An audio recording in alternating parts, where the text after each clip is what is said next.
क्या आपने कभी फुटबॉल को किक किया है? आपने जब फुटबॉल को किक नहीं किया था, तो फुटबॉल रेस्ट पे था। बट जैसे ही आपने जोर से लात मारी, तो फुटबॉल चल पड़ा। तो इसके पीछे जो पावरफुल साइंस है या फिर जो कॉन्सेप्ट है, वो कौन से? वो है फोर्स। है। स्वागत है आपका एचएस एकेडमी में, जहां पे हम साइंस कॉन्सेप्ट को बहुत इजी वे से और सिंपल वे से समझते हैं।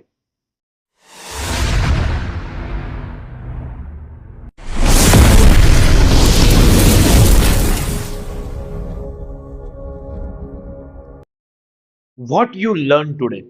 तो आज हम क्या सीखने वाले हैं? सबसे पहले हम सीखेंगे पार्ट वन में डेफिनेशन ऑफ फोर्स। अब दोस्त, डेफिनेशन मतलब वो रटी हुई नहीं, कॉन्सेप्ट बेस्ड डेफिनेशन जो आपको जिंदगी में लाइफ टाइम याद रहेगी। सेकेंड, पार्ट टू में हम सीखेंगे इफेक्ट्स ऑफ फोर्स। फोर्स के कौन कौन से इफेक्ट होते हैं। पार्ट थ्री में हम सीखेंगे टाइप ऑफ फोर्स। फोर्स के किस किस प्रकार के टाइप्स होते हैं।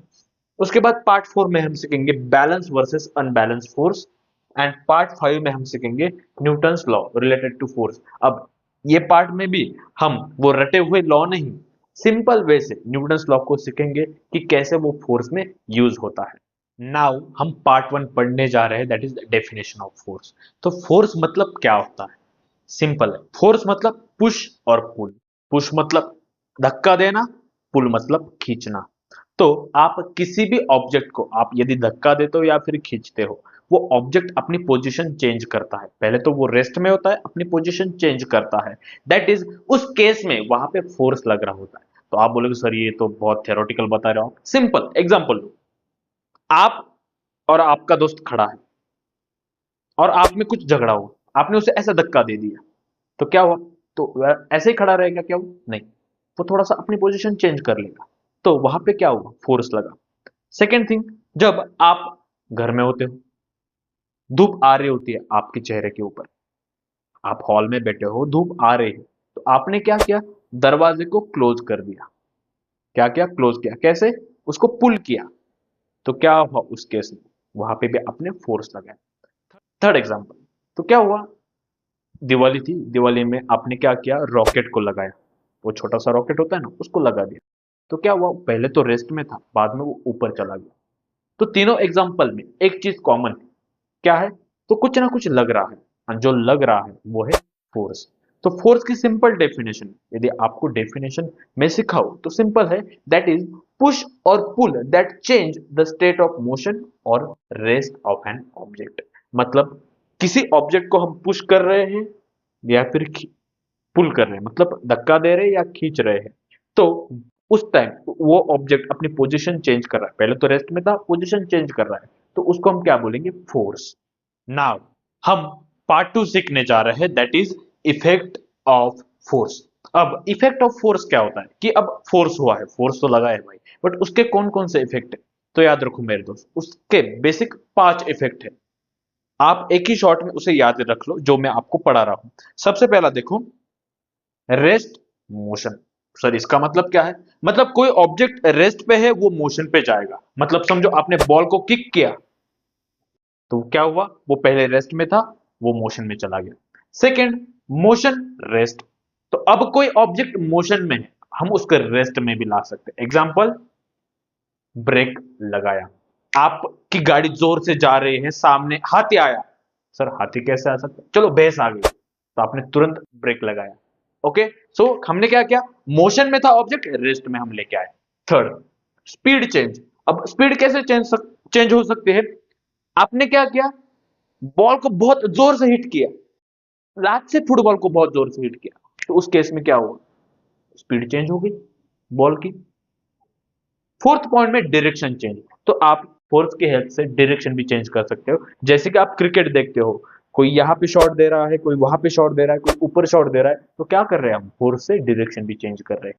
ओके, देन उसके बाद शेप चेंज। शेप भी फोर्स से चेंज हो सकता है। जैसे कि स्पंज, स्पंज हमने दबाया, तो क्या हुआ? उसका शेप चेंज हो गया।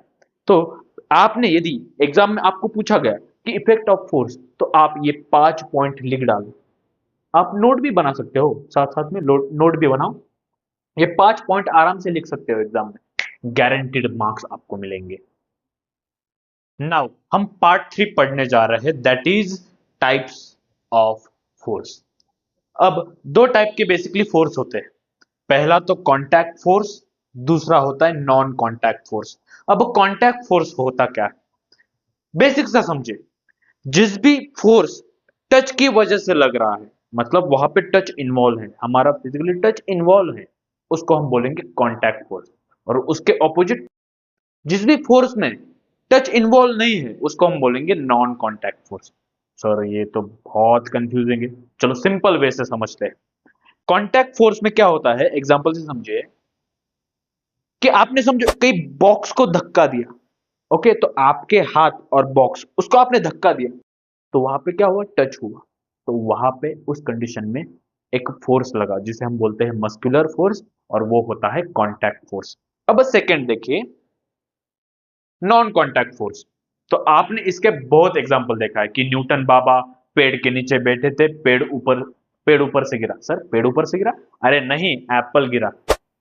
एप्पल गिरा, कैसे गिरा? ऊपर नीचे ही क्यों गिरा, ऊपर क्यों नहीं गिरा? तो ये क्या है, ग्रेविटेशनल फोर्स। तो क्या कांटेक्ट से हुआ, अर्थ में से हाथ निकला और उसने एप्पल तोड़ लिया, ऐसा हुआ? नहीं, एक ग्रेविटी की वजह से एक फोर्स ऑफ अट्रैक्शन हुआ और वहां पे फोर्स लगा, that is the non contact force. Okay, second होता है मैग्नेटिक फोर्स, जो नॉन कांटेक्ट के अंदर ही आता है। जैसे कि आपके पास एक मैग्नेट है और एक कील है, तो आपने क्या किया, ऐसे कील रखी, मैग्नेट ऊपर ऐसा रखा थोड़ा सा, तो कील ऑटोमेटिक ऊपर आ गई, चिपक गई। तो क्या वहां पे हमने मैग्नेट डायरेक्टली टच कर दिया? नहीं, थोड़ा सा वो जैसे ही मैग्नेटिक जोन में आ गया, मैग्नेटिक फोर्स के जोन में आ गया, तो कील उस पर चिपक गई, तो वो होता है नॉन कॉन्टैक्ट फोर्स। तो इस पार्ट में आपने क्या देखा, एक होता है कॉन्टैक्ट फोर्स, एक होता है नॉन कॉन्टैक्ट फोर्स। तो ये अंडर आ जाते हैं टाइप ऑफ फोर्स के अंडर। पार्ट 4 हम सीखने जा रहे हैं, and part 4 is balance versus unbalance force. अब ये बैलेंस और अनबैलेंस होता क्या है, चलो एग्जांपल से समझते हैं। चलो मेरे पास कोई एक वस्तु है, ओके, तो मैंने क्या किया, एक हाथ से और दूसरे हाथ से सेम फोर्स लगाया, सेम फोर्स, और वस्तु हिल नहीं रही, एक ही जगह, बिकॉज सेम फोर्स लग रहा है। जब दोनों साइड से सेम फोर्स लगे, तो उसे हम बोलेंगे बैलेंस फोर्स। क्या बोला मैंने, दोनों साइड से यदि सेम फोर्स लग रहा है, उसे हम बोलेंगे बैलेंस फोर्स। अब दूसरी कंडीशन देखिए, अब एक साइड से मैं ज्यादा फोर्स लगा रहा हूं और एक साइड से कम, अब देखिए क्या होता है, अरे वस्तु तो हिल गई।